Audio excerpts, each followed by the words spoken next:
આ પૃથ્વીના પરમાણુ, જળના પરમાણુ, અગ્નિના પરમાણુ, વાયુના પરમાણુ અને આકાશના પરમાણુ, પાંચેય પરમાણુ જીવિત છે. શબ્દ તન્માત્રા, સ્પર્શ તન્માત્રા, રૂપ તન્માત્રા, રસ તન્માત્રા અને ગંધ તન્માત્રા એ કોઈ દાડો મરે નહીં.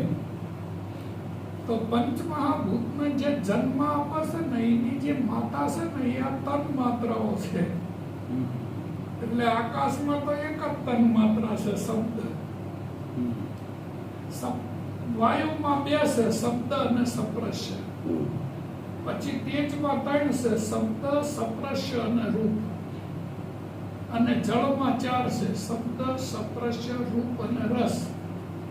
અને પૃથ્વીમાં પાંચેય છે, શબ્દ, સ્પર્શ, રૂપ, રસ અને ગંધ. આ પાંચેય તન્માત્રા પૃથ્વીમાં છે.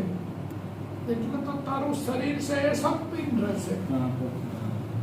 બાકી તો આ બધા એકબીજાથી વિરોધ છે. એમ તો પૃથ્વી જાજી હોય ને જળ થોડું હોય નાખે તો પૃથ્વી શું કરે, એને શોષી લે. એમ અને અગ્નિ થોડી હોય ને જળ વધારે હોય, જળ તું નાખે તો અગ્નિને શોષી લે.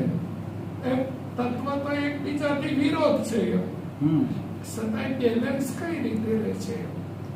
તો બેલેન્સ રાખે છે પરમાણુ. એટલે આ દૂધ છે, આ દહીં છે, આ માખણ છે, આ ઘી છે.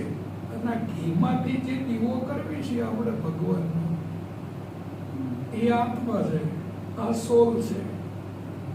અને આ ચાર જ ભૂત છે, પૃથ્વી, જળ, અગ્નિ અને વાયુ. આ ચાર ભૂત છે. અને આ પાંચમો જે છે ને એ તો સોલ છે. સોલ એકલો હોય, એમ આ બધા જોડકા હોય. એમ